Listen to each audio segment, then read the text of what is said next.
Halo, perkenalkan nama saya Dwi Retno Aryani, mahasiswa STEM jurusan Manajemen Perhotelan. Dalam video ini saya akan memperlihatkan hasil analisa kelayakan usaha bimbingan belajar untuk siswa-siswi sekolah dasar sesuai dengan analisa yang sudah saya lakukan. Ada 5 unit dalam analisa ini, di mana tiap unit terdiri dari beberapa kriteria dan juga komponen. Nah, pada tiap komponen inilah yang nantinya akan diberikan penilaian sesuai dengan hasil survei yang telah dilakukan untuk menjadi tolak ukur analisa ini. Penilaian terdiri dari 3 kategori, yaitu potensi rendah bernilai -1, potensi sedang bernilai 0, dan untuk potensi tinggi bernilai 1. Nantinya nilai yang dihasilkan dari tiap komponen ini akan dijumlahkan per kriteria dan kemudian dicari rata-rata per unitnya.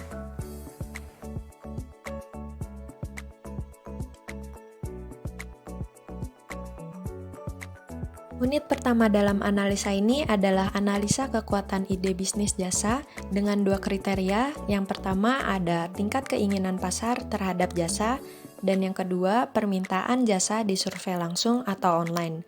Seperti yang dapat Anda lihat, tiap komponen telah memiliki nilai sesuai dengan potensi berdasarkan hasil survei. Kemudian, kita mendapatkan jumlah nilai per kriteria, yaitu 6 untuk kriteria pertama dan 2 untuk kriteria kedua. Setelah dijumlahkan dan dicari rata-ratanya, maka kita mendapatkan nilai 4 untuk analisa pertama.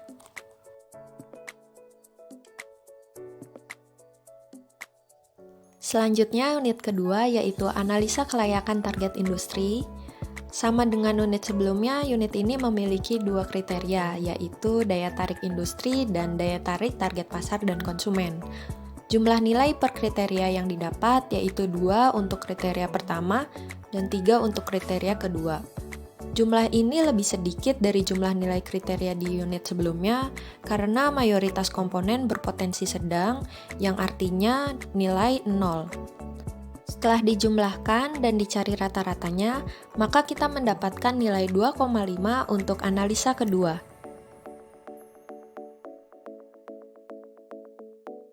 Unit ketiga, analisa kelayakan organisasi dengan 2 kriteria. Pertama ada kecakapan manajemen, dan yang kedua kecukupan sumber daya.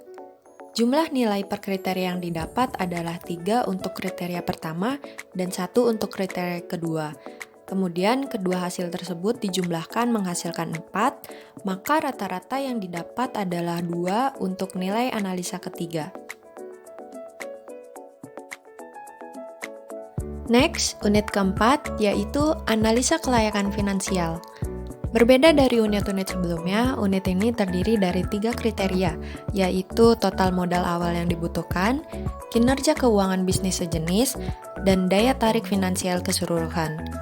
Jumlah nilai kriteria pertama adalah 0 karena tiap komponen di dalamnya berpotensi sedang. Jumlah nilai kriteria kedua adalah 3 karena setiap komponen di dalamnya berpotensi tinggi.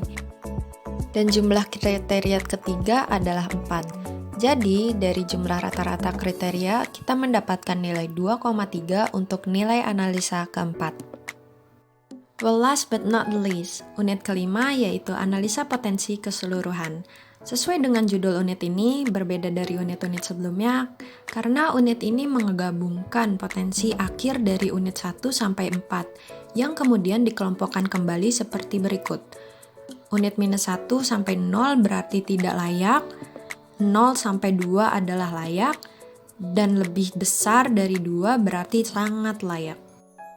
Dalam analisa ini, saya mendapatkan potensi sangat layak untuk unit pertama, kedua, dan keempat. Dan untuk unit ketiga, saya mendapatkan potensi layak. Setelah itu, penilaian keseluruhan diambil dari rata-rata total nilai unit, dan hasilnya adalah 2,7 yang terkategori sangat layak. Maka kesimpulan yang didapat adalah ide bisnis ini sangat layak untuk segera diwujudkan dengan beberapa pengembangan sumber daya manusia dalam organisasi. Baik, sekian untuk video kali ini. Mohon maaf apabila ada kekurangan dan salah kata.